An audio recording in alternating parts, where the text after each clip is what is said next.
remercions le Seigneur pour le privilège que nous avons d'être ici une autre fois encore. Et c'est mon plaisir de partager avec vous la parole de Dieu. Vous savez que l'église Béret, nous voulons être une église vraiment évangélique qui répand la parole du Seigneur à l'extérieur. C'est ça notre but, c'est ça notre objectif et c'est ça la vision que Dieu nous a donnée. Nous voulons être une église ouverte, une église pour tous ceux qui n'ont pas d'église et pour tous ceux qui n'ont pas encore le Seigneur. Le texte que j'ai devant moi, le verset sur lequel nous allons méditer ce matin, c'est Éphésiens 5, verset 16, qui dit « Rachetez le temps, car les jours sont mauvais. » Éphésiens 5, verset 16, qui dit « Rachetez le temps, car les jours sont mauvais. » Mais je vais lire pour vous dans Éphésiens chapitre 5, verset 1er jusqu'au verset 21. Si vous avez votre Bible, ça me ferait plaisir que vous puissiez suivre avec moi. Éphésiens 5, verset 1er jusqu'au verset 21.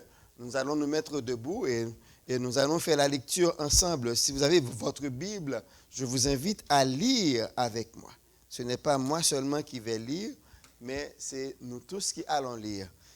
On se met debout et puis nous allons lire ensemble. Si vous n'avez pas de Bible, eh bien, vous allez rester en silence et nous allons lire pour vous. Mais ceux-là qui ont leur Bible, nous allons lire ensemble. Éphésiens, chapitre 1, Éphésiens 5, verset 1er à 21. On commence. Devenez donc, ceux-là qui ont leur Bible, on lit ensemble. OK. Devenez donc les imitateurs de Dieu, comme des enfants bien-aimés, et marchez dans la charité à l'exemple de Christ qui nous a aimés et qui s'est livré lui-même à Dieu pour nous comme une offrande et un sacrifice de bonne odeur. Que l'impudicité, qu'aucune espèce d'impureté et que la cupidité ne soient pas même nommées parmi vous, ainsi qu'il convient à des saints. Qu'on n'entende ni paroles déshonnêtes, ni propos insensés, ni plaisanteries, choses qui sont contraires à la bienséance, qu'on entende plutôt des actions de grâce. Car, sachez-le bien, aucun impudique ou impur ou cupide, c'est-à-dire idolâtre, n'a d'héritage dans le royaume de Christ et de Dieu. Que personne ne vous séduise par de vains discours, car c'est à cause de ces choses que la colère de Dieu vient sur les fils de la rébellion. N'ayez donc aucune part avec eux. Autrefois, vous étiez ténèbres, et maintenant vous êtes lumière dans le Seigneur. Marchez comme des enfants de lumière, car le fruit de la lumière consiste en toutes sortes de bonté, de justice et de vérité. Examinez ce qui est agréable au Seigneur et ne prenez point part aux œuvres infructueuses des ténèbres, mais plutôt condamnez-les, car il est honteux de dire ce qu'ils font en secret. Mais tout ce qui est condamné est manifesté par la lumière, car tout ce qui est manifesté est lumière. C'est pour cela qu'il est dit, réveille-toi, toi qui dors, relève-toi d'entre les morts, et Christ t'éclairera. Prenez donc garde de vous conduire avec circonspection, non comme des insensés, mais comme des sages. Rachetez le temps, car les jours sont mauvais. C'est pourquoi ne soyez pas inconsidérés, mais comprenez quelle est la volonté du Seigneur. Ne vous enivrez pas de vin, c'est de la débauche. Soyez au contraire remplis de l'esprit. Entretenez-vous par des psaumes, par des hymnes et par des cantiques spirituels, chantant et célébrant de tout votre cœur les louanges du Seigneur. Rendez continuellement grâce pour toutes choses à Dieu le Père et au nom de notre Seigneur Jésus-Christ, vous soumettant les uns aux autres dans la crainte de Christ. Amen. Merci. Rassoyez-vous, que le Seigneur puisse bénir cette lecture pour notre édification commune.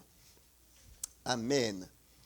En Éphésiens chapitre 5, rachetez le temps, car les jours sont mauvais. Laissez-moi vous dire que l'expression « racheter le temps » se retrouve seulement 2 fois dans la Bible. Seulement 2 fois dans la Bible. Dans Éphésiens 5, verset 16 et dans Colossiens 4, verset 5. Et c'est surprenant que la même expression se retrouve dans les 2 épîtres, parce que l'épître aux Éphésiens et l'épître aux Colossiens, eh bien, on nous dit, elles ont été écrites presque à la même période. Et que Éphésiens, c'est une lettre qui devrait être une lettre circulaire, qui devrait être lue dans plusieurs églises. Et aussi, Colossiens, l'épître aux Colossiens, quand on lit l'épître aux Éphésiens et qu'on lit l'épître aux Colossiens, c'est presque, on trouve les mêmes choses. Mais Paul avait probablement écrit l'épître aux Colossiens avant l'épître aux Éphésiens. Donc voilà pourquoi c'est presque les mêmes choses qu'on trouve, les mêmes idées qu'on trouve dedans. On dirait même que l'un est le miroir de l'autre. Donc je vous invite à en faire l'expérience. Lisez l'épître aux Éphésiens qui ne contient pas beaucoup de chapitres, seulement 6 chapitres, et vous allez lire Colossiens, vous allez voir presque ce sont les mêmes choses que l'apôtre Paul dit dans les 2 épîtres, écrites vers les années 62 après Jésus-Christ. Une des choses qui caractérise l'épître aux Éphésiens, c'est le fait que ça se base sur l'Église. Monsieur William McDonald, il a constaté dans l'épître aux Éphésiens l'omniprésence d'un thème particulier. C'est le thème mystère. Dans les 6 chapitres, le thème mystère est omniprésent. Et je vais vous expliquer plus tard c'est de quel mystère il s'agit. Mais regardons avec McDonald. Il dit au chapitre 1er, il est nommé le mystère de la volonté de Dieu. Paul parle du mystère de la volonté de Dieu, par laquelle les Juifs et les païens croyants participent à la même gloire de Christ. Donc ce mystère dont il est question dans le livre aux Éphésiens, c'est la révélation de l'Église. Parce que Paul va dire que ça n'a pas été dévoilé dans les autres générations. Dans l'Ancien Testament, ils ne connaissent pas le principe de l'Église. Ils connaissent le temple. Pendant la déportation à Babylone, ils se sont réunis dans les synagogues et c'est de là que cette tradition est rentrée en Palestine, en Israël, après la déportation. Donc, ils se réunissaient dans des synagogues. Mais c'est le concept d'église, c'est avec Jésus-Christ que ce concept est arrivé. Il y a quelqu'un qui s'appelle Robert Ross, qui écrit un livre qui titré par ce nom.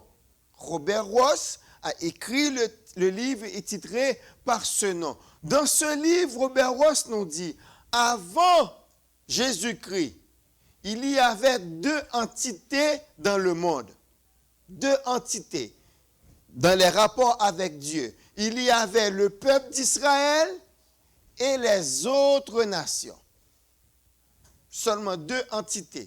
Le peuple Israël qui avait sa relation avec Dieu et les autres nations qu'on appelle païens, qu'on appelle gentils. OK? Mais maintenant, après Jésus-Christ, il y a une troisième entité qui a fait son apparition dans le monde. Et cette troisième entité, c'est l'Église. C'est quoi la particularité de l'Église? C'est que, et c'est ce que Paul est en train d'expliquer dans toute l'épître aux Éphésiens, c'est qu'il dit, à travers l'Église, si avant, il y avait d'un côté les Juifs et de l'autre côté les païens, eh bien maintenant dans l'Église, Christ a réuni les deux. L'Église est la réunion des Juifs et des païens croyants. Mais, dans le premier siècle, les Juifs étaient un peu réticents à l'Église. C'est pour cela que maintenant, quand un Juif accepte Christ, il ne s'appelle pas chrétien, il ne se dit pas chrétien, mais il se dit Juif messianique. Donc, si sur votre parcours, sur votre chemin, vous rencontrez un Juif messianique, c'est votre frère. Naturellement, ils sont tous notre frère, mais notre frère en Christ, eh bien, un Juif messianique, parce que lui, il a accepté que Christ est le Messie d'Israël. C'est pour cela qu'on les appelle Juifs messianiques. Il y a aussi d'autres raisons historiques qui font qu'ils ne prennent pas l'appellation chrétien parce qu'ils ont souffert à travers l'histoire des chrétiens, particulièrement des catholiques. Donc, il y a eu des guerres, il y a eu des persécutions. Donc, ils ont beaucoup souffert. Mais maintenant, ils se nomment Juifs messianiques et ils sont dans l'Église. Et c'est ce que Dieu veut faire. Dieu s'est préparé un autre peuple.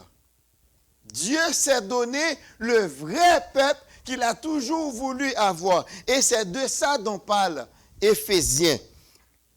Dans le chapitre 2, Paul décrit comment les Juifs et les païens sont sauvés par la grâce de Dieu et comment ils sont réconciliés avec Dieu les uns avec les autres.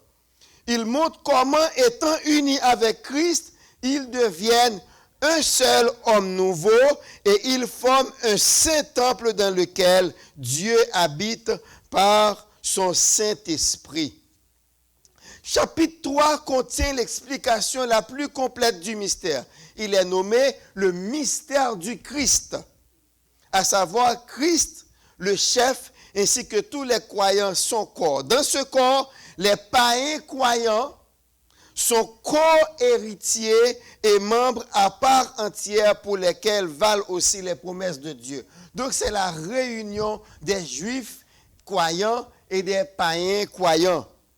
Chapitre 4 met l'accent sur l'unité du corps de Christ et le plan de Dieu en vue de sa croissance et sa maturité. Chapitre 5, le mystère est vu sous l'angle de Christ et de l'Église. La relation entre Christ et l'Église est le modèle pour la relation entre le mari croyant et sa femme.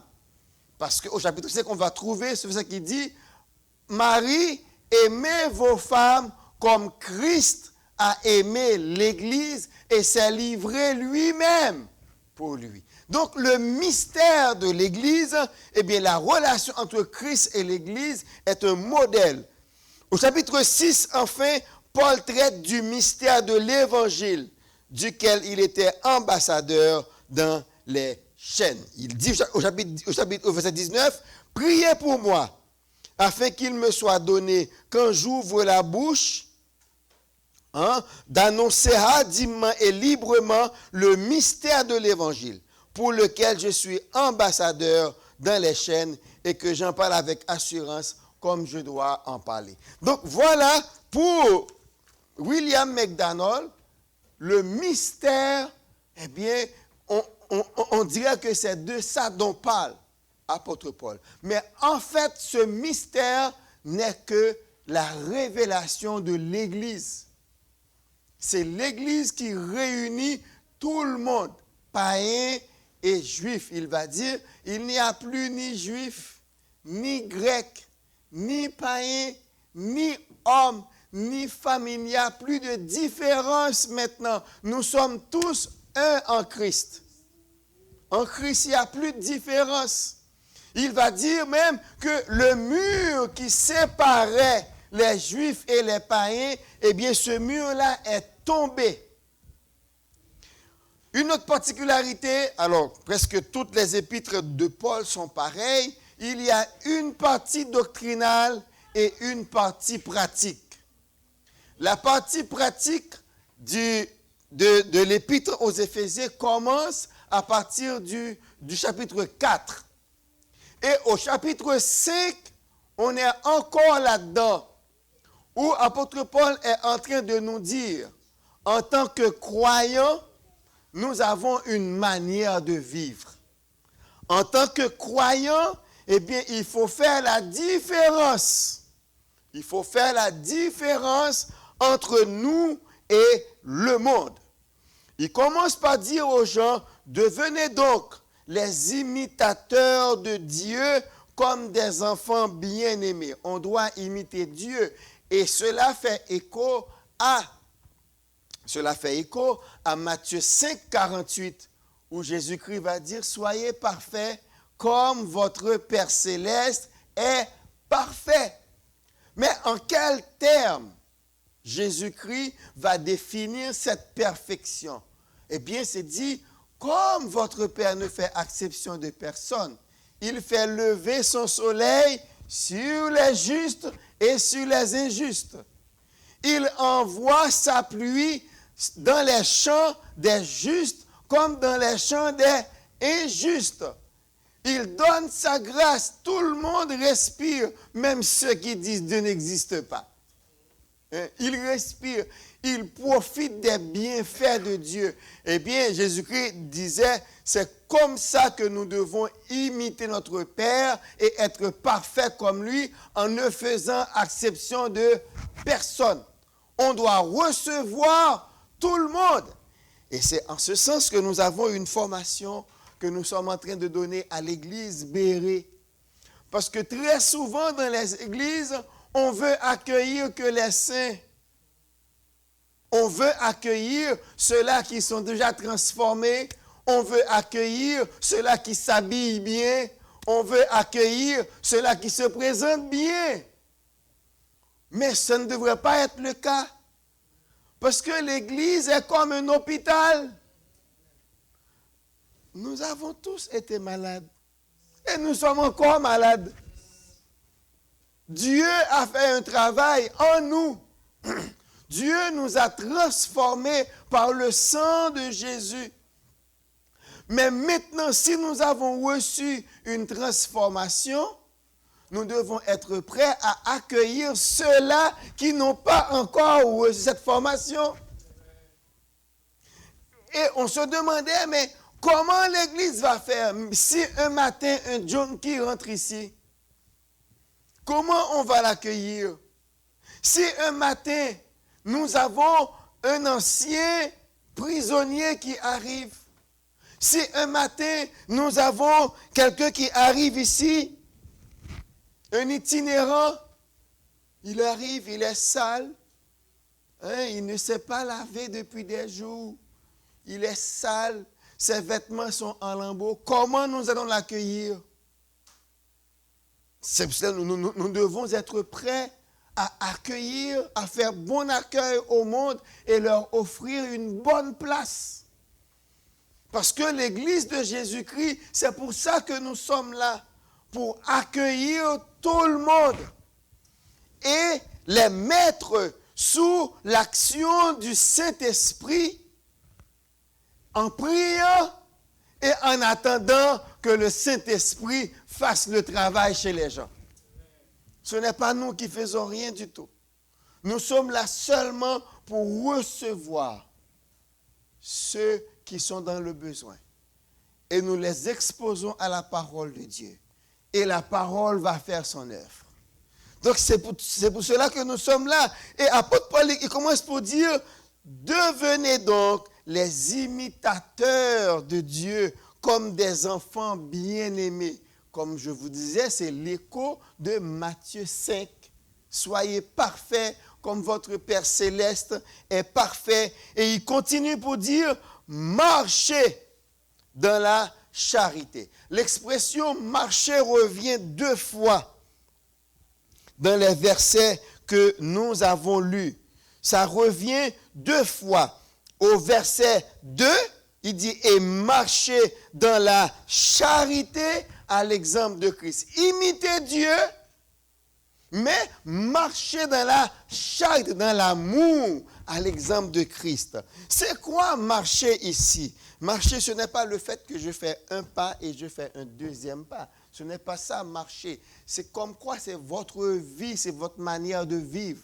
Il pourrait aussi dire, vivez dans la charité. Ça veut dire que la charité, ce n'est pas dans votre bouche que ça doit être. Parce que l'amour, le verbe aimer, ce n'est pas un verbe d'état. C'est un verbe d'action.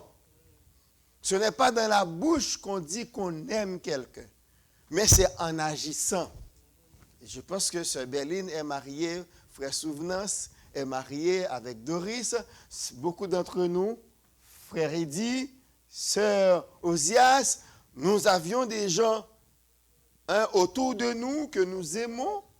Eh bien, on sait très bien que si quelqu'un dit « Ah, mais je t'aime, je t'aime, je t'aime » et puis il ne vous a jamais aidé.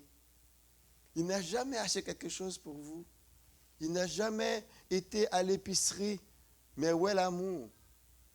Ce n'est pas un verbe d'état, ce n'est pas dans son cœur.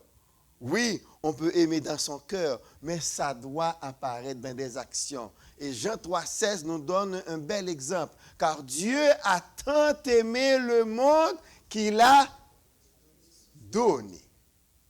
Il y a un auteur qui dit, quelqu'un peut donner sans aimer, mais on ne peut pas aimer sans donner. Parce que aimer et donner riment. Ça marche ensemble. Parce que aimer, c'est un verbe d'action. Il dit ici, marcher dans la charité à l'exemple de Christ qui nous a aimés et qui s'est livré lui-même à Dieu. Il y a ici dans ce verset 2 une explication à donner. Parce que très souvent, il y a une controverse théologique là-dedans. Parce que quand on dit que Christ a payé un prix, Christ a payé le prix de nos péchés. Et la question c'est souvent, mais à qui il a payé ce prix? Il y a des gens qui ont tendance à dire, c'est à Satan. Parce que on dit que avec Adam et Ève, nous avons été livrés à Satan. Et si nous avons été livrés à Satan, donc pour nous libérer, c'est Satan qu'il faut payer. Mais là, la parole dit, ce n'est pas à Satan que Jésus-Christ est livré, c'est à Dieu.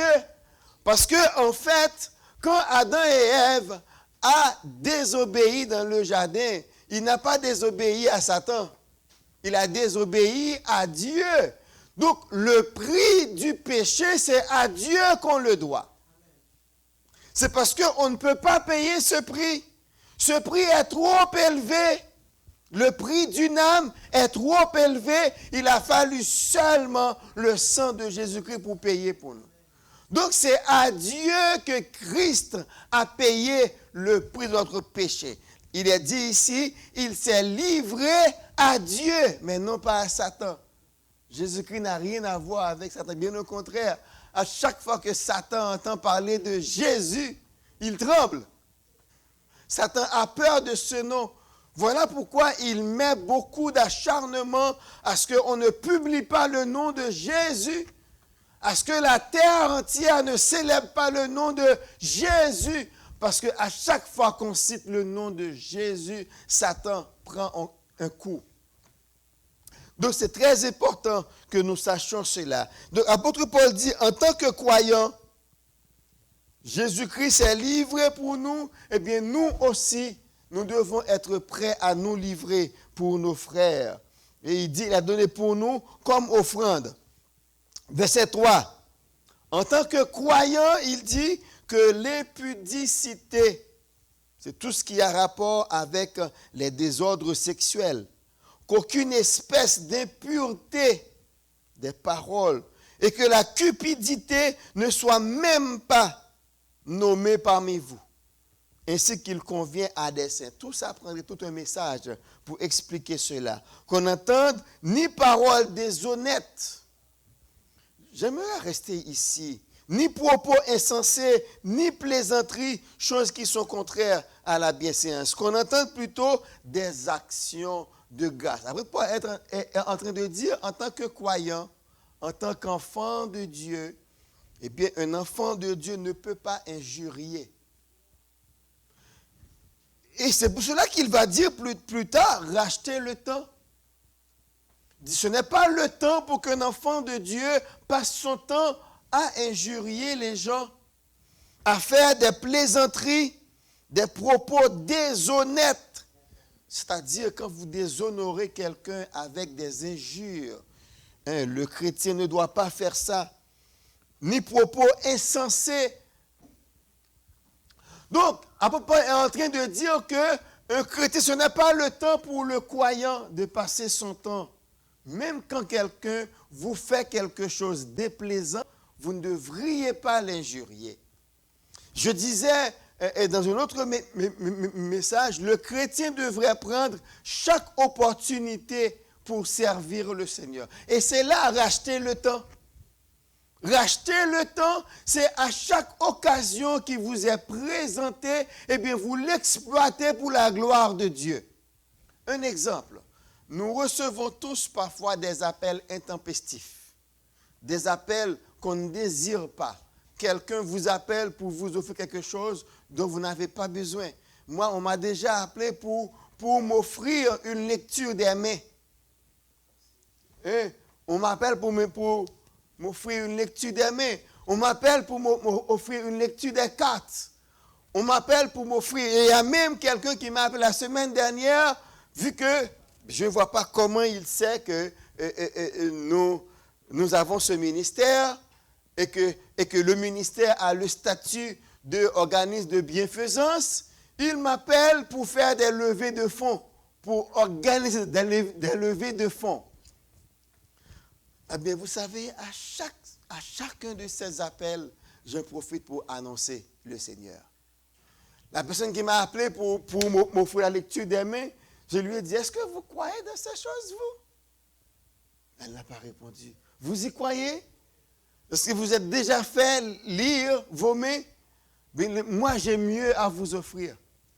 J'ai Christ à vous offrir. Je suis chrétien. Mon avenir est entre les mains de Christ. Les gens qui lisent la main, il n'y a rien de sérieux là-dedans. Mais mon avenir est assuré par Christ. Connaissez-vous Christ? La personne qui a appelé pour m'offrir un lever de fonds pour avoir de l'argent, je lui ai dit, connaissez-vous Christ? Parce que nous annonçons Christ. Oui, nous avons un organisme de bienfaisance, mais son objectif, ce n'est pas avoir de l'argent. Nous cherchons des âmes pour Christ. Connaissez-vous Jésus-Christ? Et là, il m'a écouté. Non, je ne le connais pas. Mais laissez-moi vous dire, Jésus-Christ a besoin de vous. Et là, je lui ai parlé. Micheline, dans son coin, dit, c'est bien fait pour lui.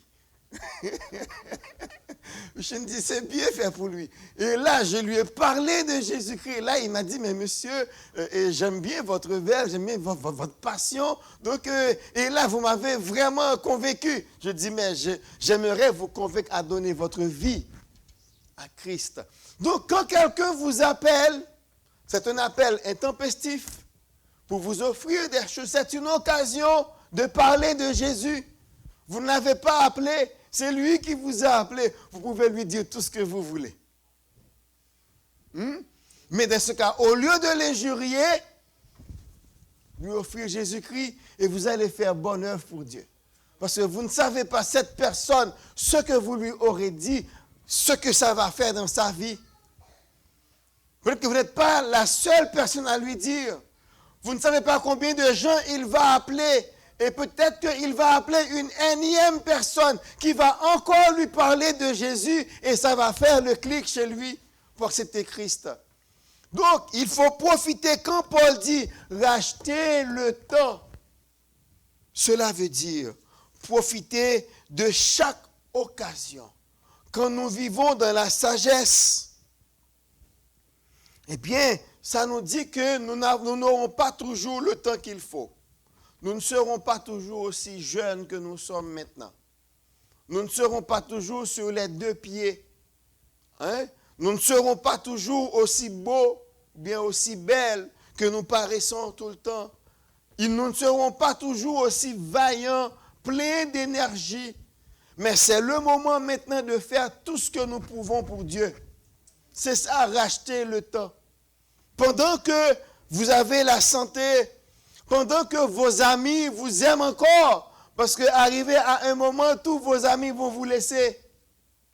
Mais pendant qu'ils sont encore auprès de vous, parle-leur de Jésus. Pendant que vous êtes encore à l'école, parlez-leur de Christ. Vous travaillez toujours, vous n'êtes pas encore à la retraite, mais profitez-en, parlez à vos collègues de travail, collègues de bureau, parlez-leur de Christ. Faites-le savoir que vous êtes chrétiens et partagez avec eux les bienfaits du salut. Parce que vous savez, quand Micheline avait commencé ses études en sciences infirmières, je me rappelle qu'elle avait partagé avec moi un des professeurs. Lui a dit, l'une des choses qui aide à avoir une bonne santé, c'est l'espérance du salut. La professeure n'était pas chrétienne. Les gens qui ont l'espérance du salut, ils vivent mieux que les autres.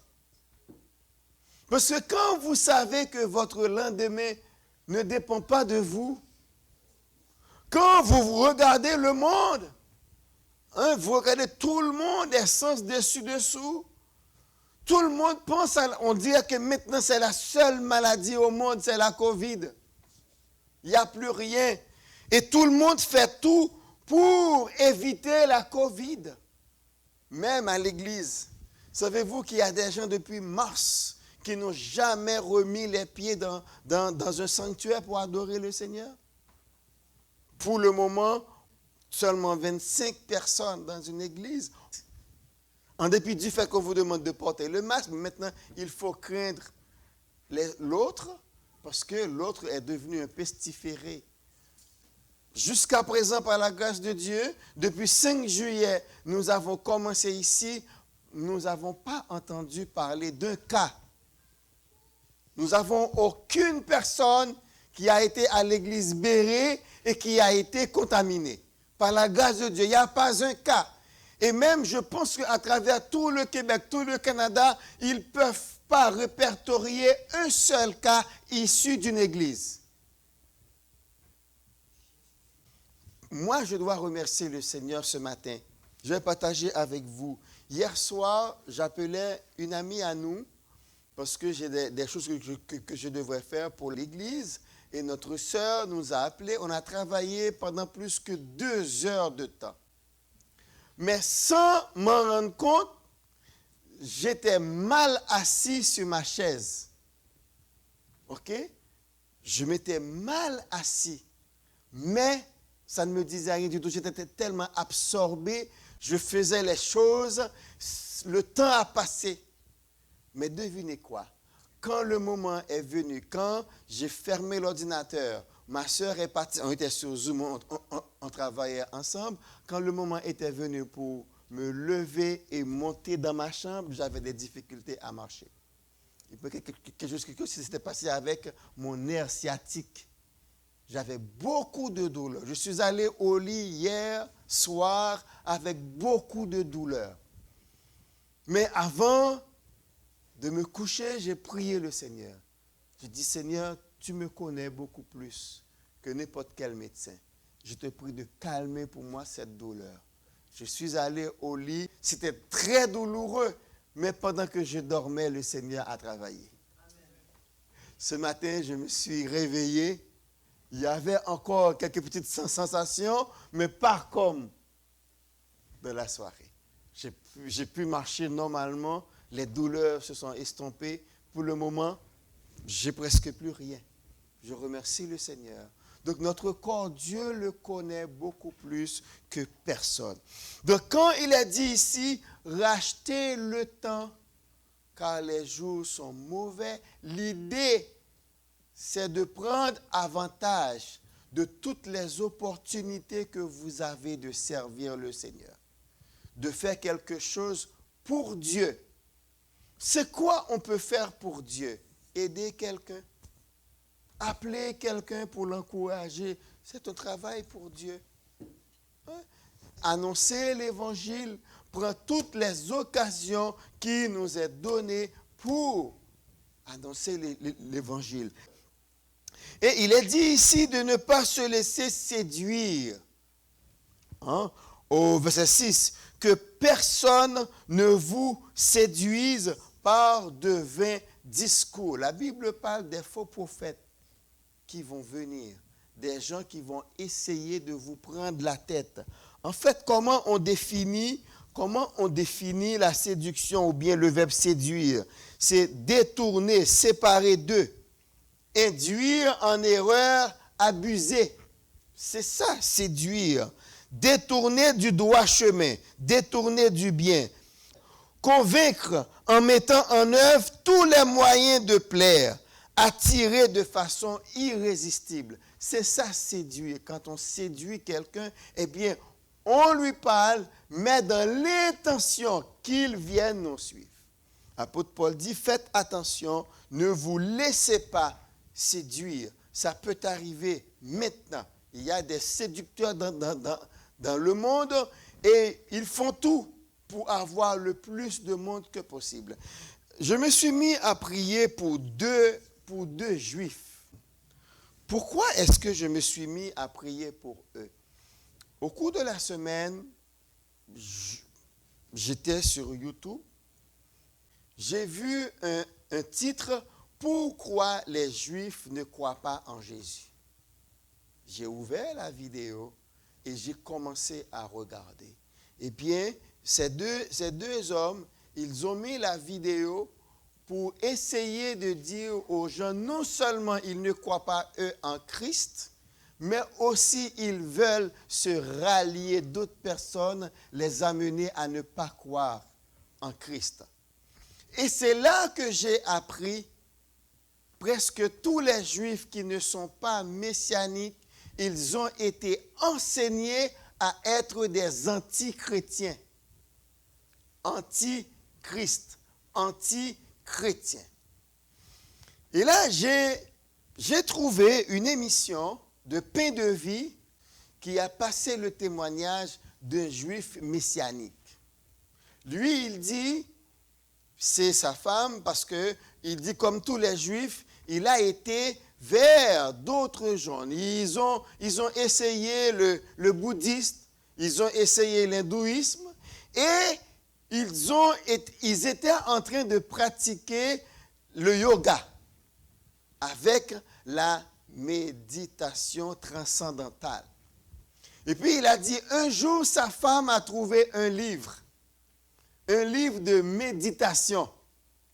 Lui, il pensait que c'était un autre livre qui va l'aider à savoir comment méditer dans le yoga. Mais là, il nous a dit, en fait, ce livre était un livre de méditation sur les versets bibliques, Ancien et Nouveau Testament. Il a commencé à lire et c'est là que lui-même, il a rencontré Jésus-Christ. Avec ça.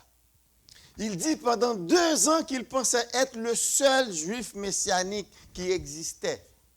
Mais pendant ce temps, sa relation avec sa femme, eh bien, cette relation a dégradé. Parce que sa femme n'était pas d'accord qu'il devienne chrétien. Et il dit qu'au bout de 2 ans, ils étaient sur le point de se divorcer. Quand Dieu a permis qu'ils aient rencontré d'autres juifs messianiques. Et là, quand il lui a parlé, il a dit, mais moi j'ai un problème là. Il dit, quel problème? Mais j'ai un problème. Parce qu'à cause de Christ, je suis en train de perdre mon mariage. Ma femme n'est pas d'accord avec moi, elle ne me parle même pas. Et puis les autres lui ont dit, ah, c'est pas grave. Il dit, comment c'est pas grave? Il dit, mais non, c'est facile. Prie pour elle chaque jour. Facile. Comment facile? Seulement ça. Prie pour elle chaque jour et tu vas voir. Et lui, il dit vraiment qu'il s'est mis à prier pour sa femme. Il dit, au bout de quelques semaines, sa femme est venue avec une Bible pour lui dire, tu vois maintenant, ce n'est pas toi qui me dis, je le vois. Je le vois moi-même. Ce n'est pas toi qui me témoigne, mais moi je l'ai vu moi-même et voici comment sa femme est devenue chrétienne. Il dit aussi, il s'est mis, bon, si ça a marché pour sa femme, il dit, mais ça va marcher pour les autres membres de ma famille. Il s'est mis à prier pour ses enfants. Il s'est mis à prier pour ses frères. Il s'est mis à prier pour sa mère parce qu'il dit que c'est sa mère qui l'avait enseigné à être anti-chrétien. Il dit seulement la prière quotidienne.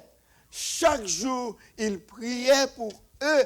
Il dit ses frères, ses enfants, ses sœurs, sa mère, tous ils sont venus à Christ et ils sont tous maintenant des Juifs messianiques. La prière fonctionne. Amen. La prière fonctionne. Et moi, je me suis mis à prier. Je me suis fait une liste de prières et ce matin, j'ai reçu le premier résultat de ma prière. J'ai reçu le premier résultat de mes prières. Sœur Ketli avait une montagne devant elle. Eh bien, le Seigneur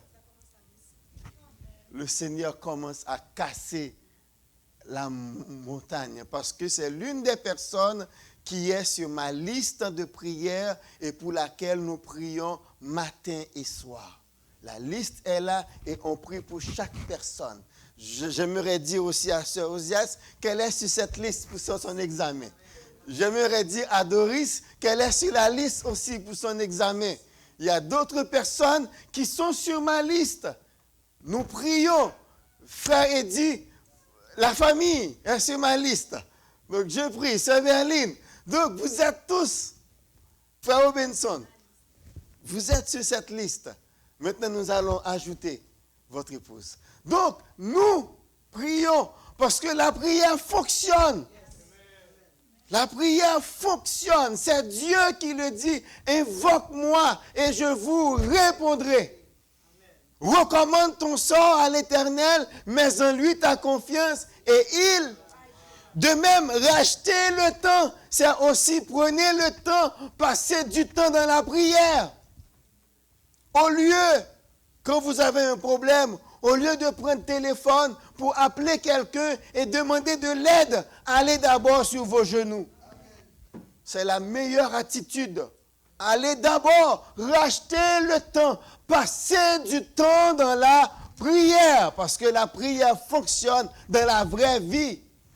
Ce n'est pas seulement un acte religieux, un rituel que les chrétiens font, mais non, ce n'est pas un rituel, c'est une réalité. Parce qu'il y a des choses, c'est dans la prière que vous pouvez les avoir. Et moi, je vous dis, tout ce que j'ai, c'est dans la prière. Même Micheline, c'est dans la prière que je l'ai eu. Donc, c'est dans la prière. Les meilleures choses que j'ai dans ma vie, c'est dans la prière que Dieu me les a données. La prière fonctionne. Rachetez le temps car les jours sont mauvais.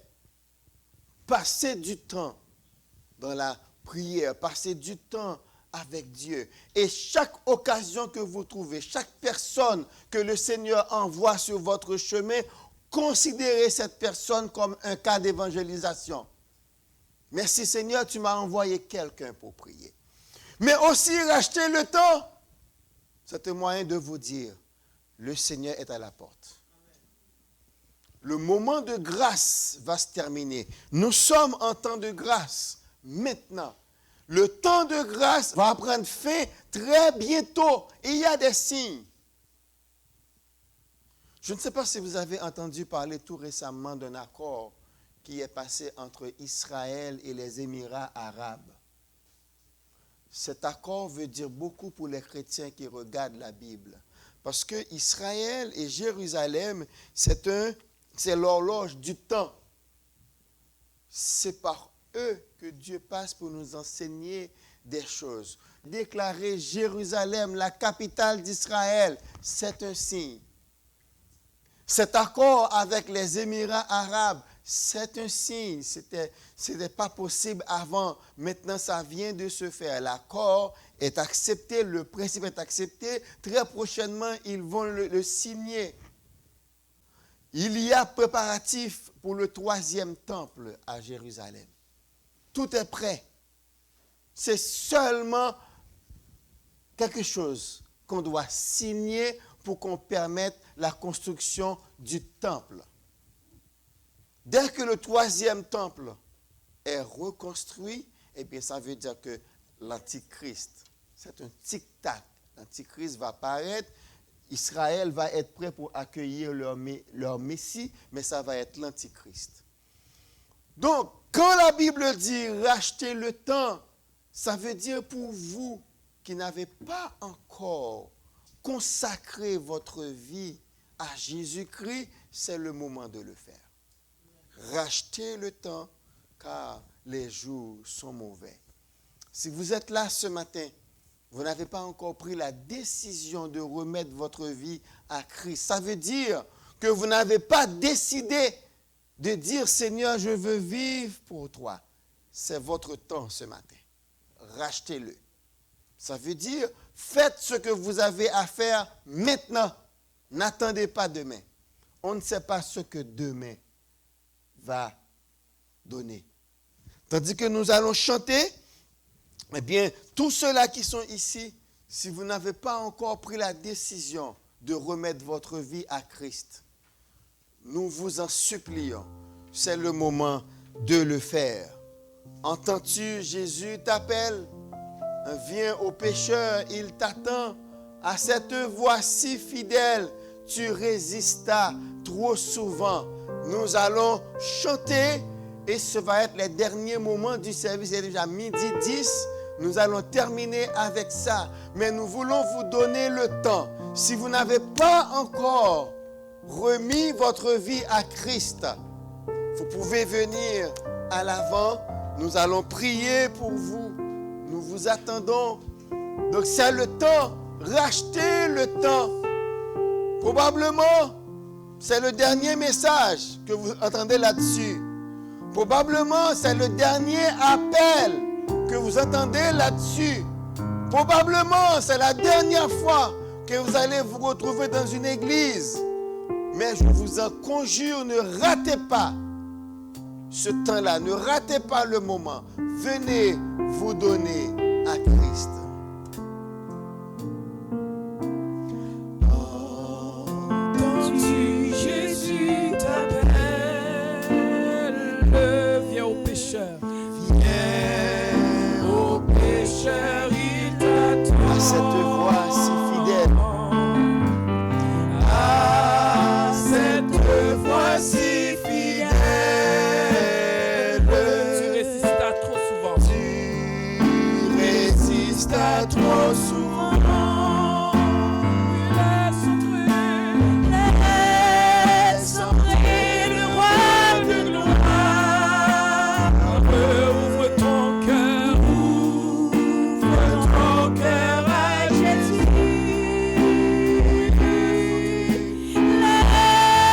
Laisse entrer le roi de gloire. Hâte-toi, Ne tarde plus. On va se mettre debout. Nous allons fermer les yeux. Pour ceux qui sont concernés, encore le moment est ouvert. Vous pouvez toujours avancer alors que nous allons prier pour mettre fin au service. C'est le sauveur du monde. Viens pour l'homme de douleur. Laisse entrer le roi de gloire. Ouvre ton cœur à Jésus. Laisse entrer le